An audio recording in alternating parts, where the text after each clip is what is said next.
Hi, and welcome to Ant's Old Cricket Shorts. South Africa have just scored a series whitewash in one-day cricket against Australia. Today, I want to revisit the time they trounced Australia at home in a test series in 1969-70. But first, a bit of background. South Africa's policy of apartheid was officially introduced in legislation in 1948, although, like most white-ruled settler societies of the time, racial discrimination in all walks of life had been rampant even before it became law.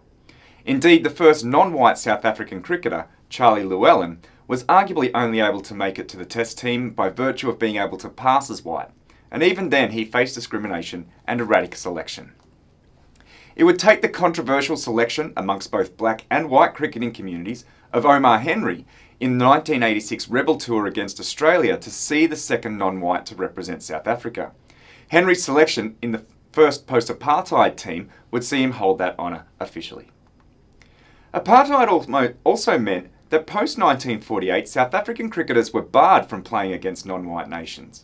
Even the Commonwealth 11, a team made up of mainly English, New Zealand, Australian and West Indian cricketers, only had a white West Indian in the side.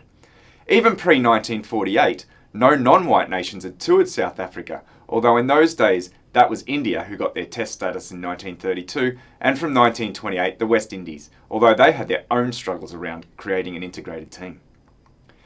After becoming a republic in 1961, South Africa withdrew from the Commonwealth of Nations following pressure from other Commonwealth countries. This had the curious side effect of making South Africa no longer eligible for the Imperial Cricket Council, or ICC, full member status, dropping them down to observer status.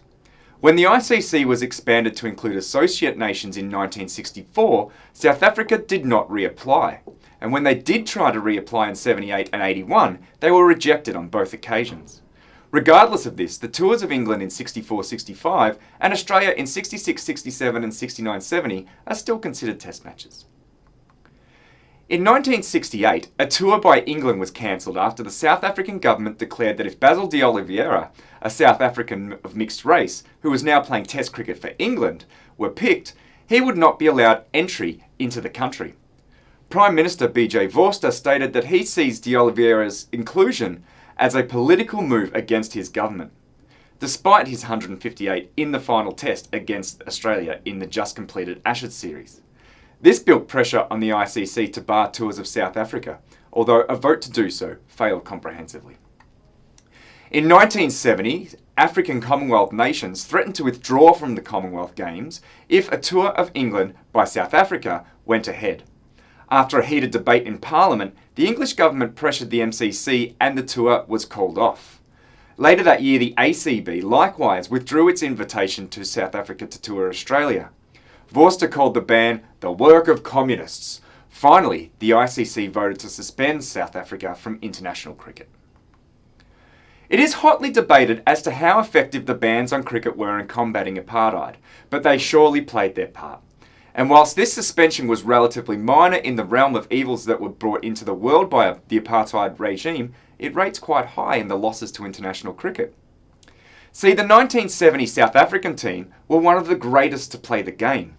They were the unofficial world champions following their 4-0 whitewash of Australia in 69-70, the last sanctioned tour of South Africa, until their reinstatement following the end of apartheid. The Australians arrived in South Africa following a gruelling 3-1 series win in India, their last win in India until 2004-05, that included riots in Bombay, a pitch invasion in Calcutta, and spectators throwing stones in Bangalore. The Australian team at the time were the best in the world and include Eden Redpath at his peak, Doug Walters, Bill Lawry, Keith Stackpole, Ian Chappell, then the world's best batsman, Graham McKenzie, then the world's best bowler, and the deceptive leggy John Gleeson, and Australia's greatest offie of the second half of the 20th century, Ashley Mallett. In 20 series between 1956 and the just completed series in India, they were defeated only twice. But the South African team has become one of legend. The Springboks, as they were then known, were underdone coming into the tour, not having played international cricket for 3 years. But what they lacked in match time, they made up for in preparation. Former captain Peter van der Merwe wrote in the official tour brochure, "People who saw the Springboks prepare were highly impressed by the businesslike air in their camp." In the South African side were Graham Pollock and Barry Richards, both of whom have been described as Bradman-esque, surely the highest accolade a Test batsman can earn.